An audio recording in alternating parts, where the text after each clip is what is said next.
cause we're ready to go. And no, we can't stop now, it's deep inside of our bones. Consuming me like a magnetic pole. It's supernatural, so supernatural, yeah, yeah. We came to blow it up, bring some speakers and some subs. If you down and ask what's up, you know we can get It's about 10 p.m. on April, hard to remember the days, 13th, Monday, April 13th. So I am headed, close face.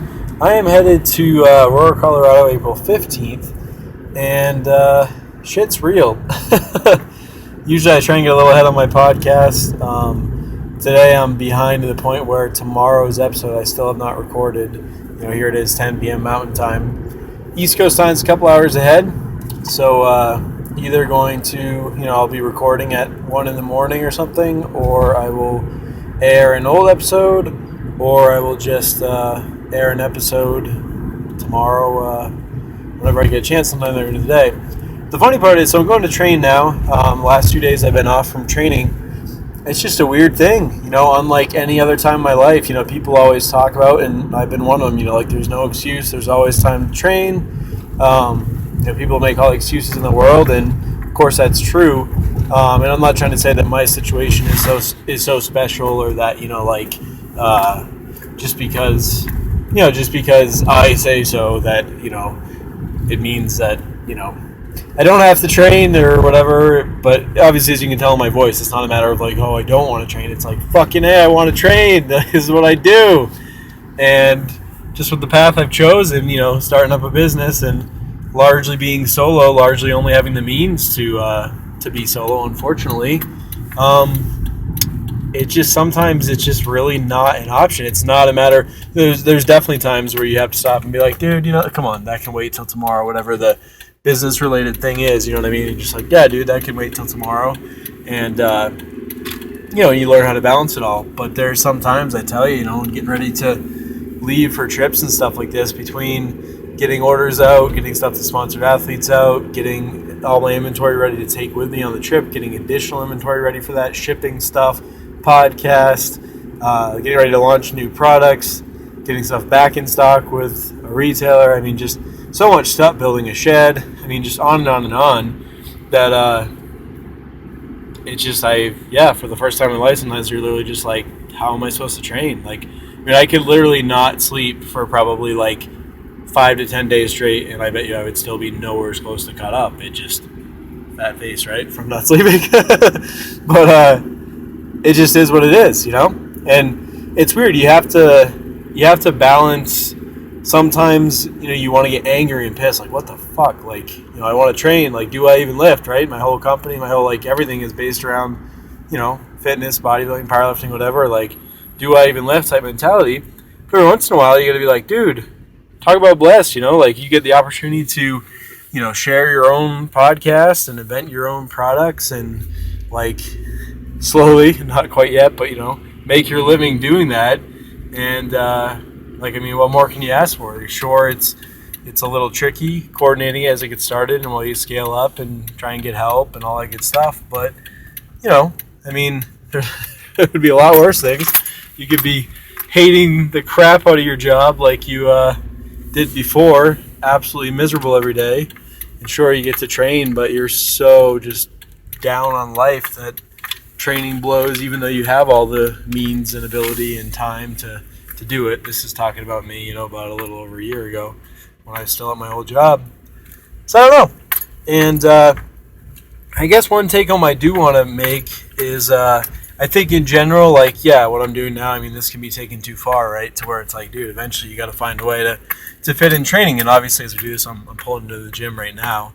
So obviously I'm training, but it's just it's on the back burner. It's a last priority, a last thing that you're squeezing in and just kind of trying to get something in. And I don't like it to be that way. I like it to be more of a priority. But point I'm making is it's weird. And also let's talk about having had the hip surgery. I'm going to be training legs right now, and that has just totally turned everything upside down. I'm in pain as I sit here talking to you. I'm in pain pretty much constantly. And so point being, you sit here and you're why me? fucking A, had this hip surgery, all this stuff. But in some way, in a weird way, I don't mean to say that it's like it's a good thing that I had my hip fucked up, but having this ability to be like, because of that, like, I'm okay with missing a little training. I'm okay with training being a little tapered. Not quite what it used to be. Or I don't necessarily know if I'd say okay, but like, there's reason for it to be that way. I can't just totally go balls out, so I have, I guess, kind of a reason not to. But it's just very interesting because it just changes my perspective to where I'm like, maybe the blessing in disguise, I'm like, I don't know that I could do what I'm doing right now in terms of like all in, like everything for growing Barbell One and making that happen. I don't know that I could have done that while I was so focused on training at a high level and stuff. And I'm not trying to be a dick or say that my way is the right way or that other people are wrong or right, that place a very high importance on training and spend several hours a day doing that. And, there's people obviously that train at a much, much higher level than me. And of course, in many situations that's very appropriate and that should be a very high focal point for them. But I think it prevents a lot of people from fulfilling other areas of their life. And I'm speaking firsthand from experience. Like I said, I don't know that I could be doing everything I'm doing right now if I was still so all in on training, like my life depends on it type thing. I don't know. It's just interesting. It's kind of a good thing, a bad thing, but at the end of the day, my main focus is growing Barbell One and is making that a success and is making that to where it is a full, comfortable living for me and then, for other multiple people as well. Game changer product launches and all kinds of cool stuff, giving back to the industry, giving back to natural bodybuilding, all that good stuff. So, it's my main priority. And so if I was still so obsessed with training and having my macros perfect and all that stuff and just all the time and dedication it takes to do that, I really don't think that I could be doing this. And so I guess this is obviously, again, I'm not releasing any of this until a while after I'm a little more comfortable here financially and just getting everything square. But maybe that's a lesson to some people. I don't know. That maybe you've got dreams that you're kicking away at and you're chipping away at and you are working hard. You're not lazy by any means. You put in all the time you possibly can, but because you're allotting, I don't know, 3-4 hours a day, maybe more, to dedicated training, meal prep, all that stuff, that maybe a career change you're looking to make, a school program, going back to school, I don't know, whatever it is, maybe you're unable to do that because, you're like, there's just not enough time in the day, and it's because you won't let go of some of those things. And I don't know, I just kind of view it a little bit like seasons of life. I've talked about this on my podcast a few times, Elliot Hell's concept, different times of life, different amounts of dedication and time you put into different things. And I guess the current chapter is not revolving around training and nutrition super perfect. I just kind of do decent, do a reasonable job, make sure my old face don't get too fat. And,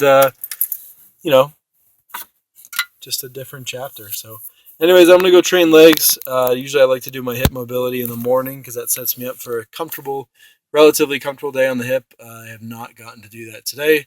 I've worked just as every day. It's no different, but, nonstop since I'm on my boat, not a second of break. Took a 15-minute power nap, I guess, but outside of that, so,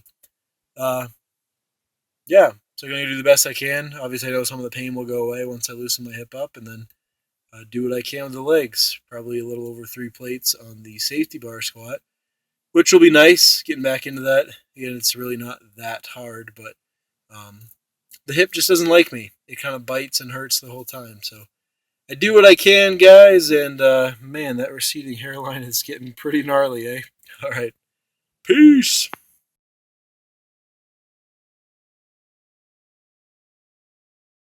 Well, it's funny how when you sometimes talk about things or think about things, things seem to turn around. So here I am in the garage.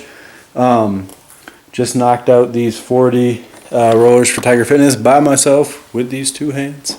And yeah, just part of kind of, like I said, realizing that, I don't think it's so much that there's an issue with the product or an issue with, I don't know, just how cool or awesome what I'm doing is. It's just a matter of, again, like I said, getting our manufacturing costs, scaling things up to a place where we can do things like this, have someone like Tiger Fitness resell our products, and obviously looking to do this with more companies as well.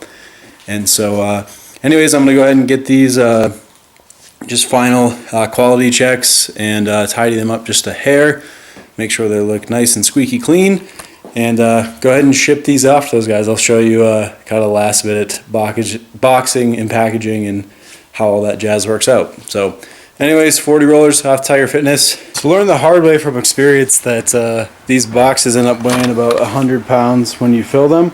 So typically I would fill them all up and then slowly try and find a way to get them into my van here. But I realized, you know what? Put the box in the van, load into the box, and then you only have to simply take it out, you know, at FedEx or UPS or wherever you're dropping it. So time again, quality checks, and get these guys ready to ship. So here we go, getting ready to seal this guy up and send out these 40. One little bummer is I forgot, it's been a while since I fully packed one of these boxes, and it actually fits 43. So I was asked, hey, how many units fit in one crate? So missed out on selling 3 rollers, but no worries. Pack this up and send it off. Thank you, Mark.